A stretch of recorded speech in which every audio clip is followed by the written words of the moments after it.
What if one song could defy every rule, every genre, and still become a global anthem? That's exactly what Purple Rain did. It wasn't supposed to work. It was too long for the radio, too weird for pop, too emotional for rock, and too personal for anyone else to even attempt. But that's the thing about Prince. He didn't follow the rules. He made his own. Welcome to Backstage Melody, where legends, lyrics, and secrets collide. Every week, we dive deep into the untold stories behind the songs that change music forever.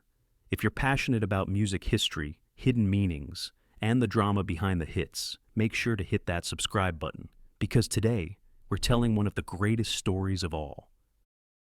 The origins of Purple Rain.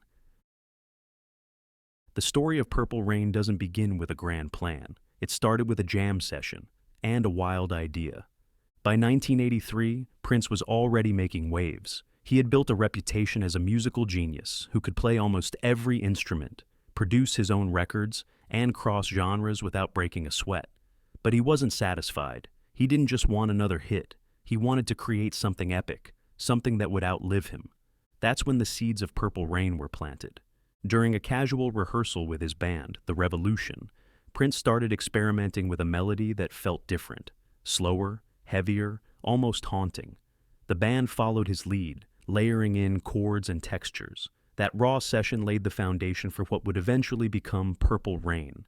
But Prince didn't stop there. He was always curious about collaboration, and briefly considered adding a completely different voice to the track, Stevie Nicks.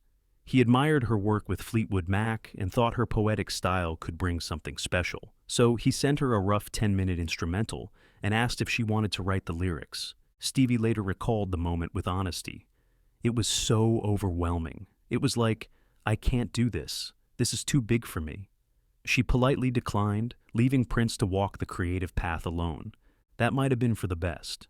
Free from outside influence, Prince let his instincts take over. Instead of forcing the song into a single genre, he fused them all: gospel's emotion, rock's intensity, funk's rhythm, and pop's accessibility. The result was a sound that no one could label and no one could ignore. Even his own bandmates didn't fully understand what they were making. But Prince saw it clearly. He wasn't writing a song. He was building a monument. And this was only the beginning. The meaning behind Purple Rain. From the moment people first heard Purple Rain, one question has followed the song ever since. What does it actually mean? The title itself felt mysterious. It wasn't something you heard in everyday life. It sounded almost surreal. Purple Rain. Was it a love song? A spiritual metaphor? A warning? Or something even deeper? Prince, never one to offer straightforward answers, gave only a few cryptic clues. In one interview, he explained, "When there's blood in the sky, red and blue make purple. Purple rain pertains to the end of the world and being with the one you love and letting your faith guide you through the storm." It was classic Prince, poetic, layered, and open-ended. For some, the song speaks to heartbreak. You hear it in the lyrics, "I never meant to cause you any sorrow. I never meant to cause you any pain." It sounds like a man apologizing for the damage he's caused, longing for forgiveness while knowing it might never come. The emotions feel deeply personal, as if Prince is confessing to someone he's lost. But for others, Purple Rain carries a far more spiritual meaning. The color purple has long symbolized royalty, spirituality, and transformation. Rain often represents cleansing, renewal, or even judgment.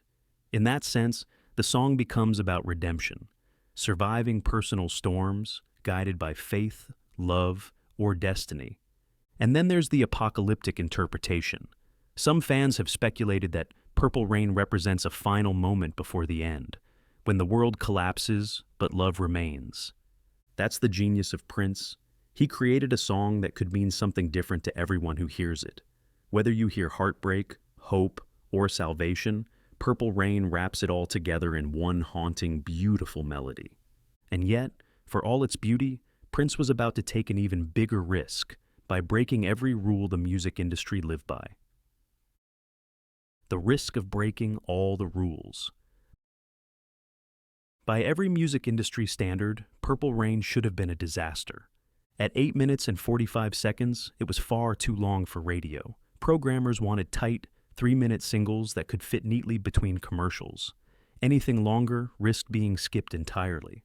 Labels were afraid of losing precious airtime, and 8-minute ballads just didn't make sense in 1984's pop landscape. But Prince didn't care. He wasn't chasing radio play. He was chasing emotion. To him, cutting the song down would have been like cutting out its soul. The length wasn't indulgent. It was necessary. Every verse, every instrumental passage, every guitar solo was building something bigger than a hit single. It was building an emotional journey. And then there was the sound itself, another huge gamble. Prince was mixing styles that weren't supposed to blend. The song opens like a tender ballad, gliding on soft guitar chords and gospel-inspired keys. But halfway through, it erupts into a full-blown rock anthem, complete with soaring guitar solos and a massive choir-like climax. No artist at the time was fusing rock, R&B, gospel, and pop this seamlessly. The record label executives were nervous. They loved Prince's ambition, but they knew this wasn't safe. The music industry was still heavily segmented. Black artists were expected to stay within R&B or funk lanes. Prince was blowing straight past those lines into territory dominated by rock legends like Hendrix and Clapton. In many ways, Purple Rain was a rebellion against the industry, against labels, against narrow expectations of what a black artist could do. But Prince wasn't naive. He understood the risks. The music business is brutal. One flop at this scale could have derailed his entire career. If Purple Rain failed, there would be no second chance at this level. His critics were already waiting, eager to pounce if he stumbled. His band, The Revolution, also felt the pressure. Even as they rehearsed, some members worried that audiences might not embrace something so unconventional. They knew how radical this blend of styles was, and how dangerous it could be commercially. But Prince kept pushing forward. He believed the only way to create something timeless was to ignore the formulas and trust the music itself. He wasn't aiming for a hit single. He was building an emotional universe. And he wasn't just making music for the moment. He was aiming for immortality. The gamble was enormous, and soon he would put it all on the line, live in front of an audience for the very first time. The live recording that changed everything. Most legendary songs go through countless takes in a studio, polished, edited, and fine-tuned over weeks or months. Purple Rain didn't. Its magic was captured in one night. On August 3rd, 1983, Prince took the stage at First Avenue in Minneapolis, a small club, barely 1,500 people in the audience. But what no one in the crowd realized was that they weren't just watching another Prince concert. They were witnessing the birth of Purple Rain. Prince had organized the show as a benefit concert for the Minnesota Dance Theater, but behind the scenes, he had a bigger plan. The entire night was being recorded, not just for posterity, but for the actual album. Prince was chasing something raw, something that couldn't be faked in the studio. He wanted the emotion of a live crowd, the energy of real musicians feeding off each other, the imperfections that made a performance feel alive. As Purple Rain unfolded that night, it was clear something special was happening. The audience was silent at first, mesmerized by the slow build.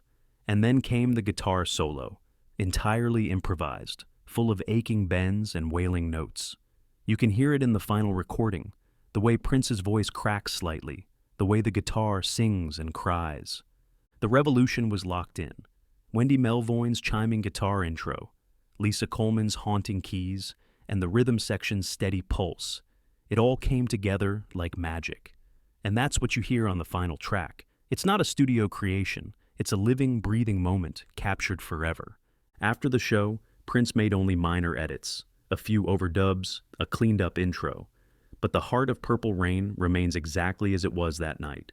One performance, one take, one masterpiece. And now, with the song complete, Prince was ready to take his biggest risk yet, turning his vision into a full-blown film. Purple Rain, the film, a personal gamble.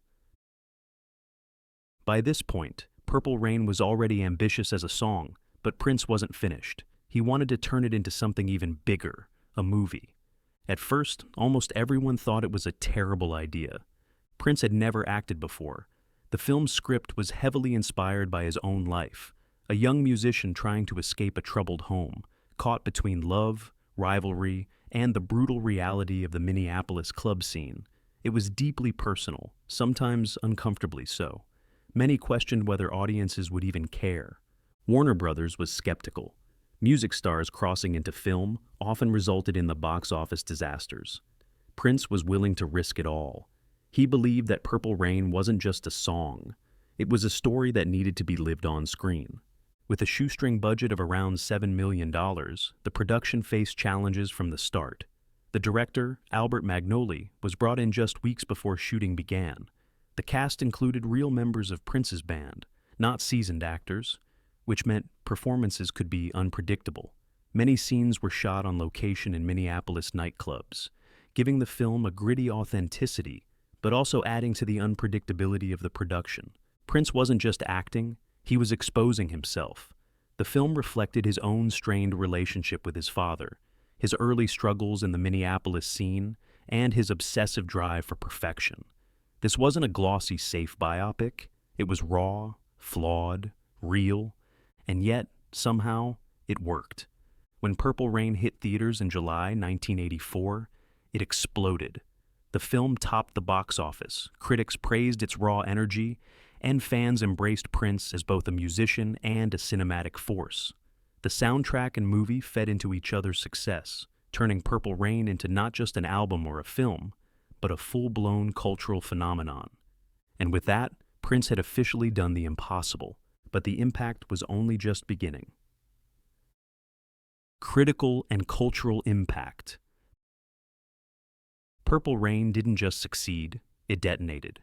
The album sold over 25 million copies worldwide, with 13 million of those sales coming from the US alone.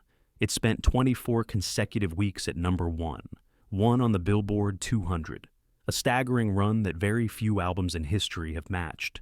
The title track, along with hits like When Doves Cry and Let's Go Crazy, dominated radio airwaves and solidified Prince as a once-in-a-generation talent. Critics were stunned. They couldn't quite pin it down. Was it a rock record? Was it R&B? Was it pop? The truth is, Purple Rain didn't belong to any one genre. It belonged to Prince. At the 1985 Academy Awards, Purple Rain won Best Original Song Score, a rare accomplishment for a musician crossing into film. He also took home Grammys for Best Rock Vocal Performance and Best Album of Original Score, further proving that his vision had transcended categories. But perhaps the most important impact wasn't the trophies or sales. It was how Purple Rain shattered cultural and racial boundaries. In an era where black artists were often boxed into narrow categories, Prince obliterated those walls. He stood on stage in a purple coat, playing blistering guitar solos that rivaled the best rock gods, while simultaneously delivering soulful, gospel-tinged ballads that resonated with fans across every demographic. MTV, which had been criticized for its lack of diversity, couldn't ignore him. His videos played in heavy rotation, introducing his sound to millions who had never seen anything like him before. He made it impossible for the industry to continue separating music by race or genre. Purple Rain didn't just break records, it redefined what was possible. Prince didn't fit into the system bent to fit him. And as his legend grew, Purple Rain became more than just a moment. It became a movement. But its legacy wouldn't fully reveal itself until one of the most unforgettable performances in music history. Legacy and the final performance. As the years passed, Purple Rain only grew larger. It wasn't just a hit song anymore. It had become a symbol of Prince himself, fearless, emotional, and timeless. Then came the performance that would cement its legendary status forever. In 2007, Prince took the stage at the Super Bowl 41 halftime show in Miami, one of the most watched live events in the world. As fate would have it, just as he launched into Purple Rain, an actual rainstorm began to fall. The stage was slick, the wind was howling, and yet Prince never flinched. He stood under that electric storm, bathed in purple light, shredding his guitar as the rain soaked him and the crowd alike. It was as if nature itself had become part of the show. A perfect, almost mystical alignment. Many still call it the greatest Super Bowl halftime performance of all time. For millions watching, it wasn't just a concert, it was a moment. But the song's emotional weight would take on an even deeper meaning in 2016, When news broke of Prince's sudden passing on April 21st, fans around the world were devastated. Almost instantly, Purple Rain surged back onto the charts, reaching number 1. 4 on the Billboard. Hot 100 more than 30 years after its original release. In cities across the globe, from Minneapolis to London to Tokyo, fans gathered for spontaneous tribute concerts. Thousands sang Purple Rain together in public squares, their voices blending into one massive global choir. It wasn't planned, it was instinctive. The song had become something bigger than Prince himself, a unifying anthem of loss, love, and resilience. Even in death, Prince was still leading us through the storm. And yet, even now, Purple Rain refuses to fade. It continues to speak to new generations, to comfort, to inspire, proof that true masterpieces never truly die. In the end, Purple Rain wasn't just a song, it was Prince rewriting the rules. He risked everything. He blended genres no one dared combine. He bared his soul in a live performance that still gives people chills. And he created a timeless anthem that continues to echo across generations. That's why, decades later, Purple Rain still leaves us asking, how did one man create something so perfect? By breaking every rule. If you enjoyed this deep dive into Prince's masterpiece, make sure to hit that like button, subscribe to Backstage Melody, and turn on the notification bell, because we've got plenty more legendary stories coming your way. Drop a comment below. What does Purple Rain mean to you? Let's keep the conversation going.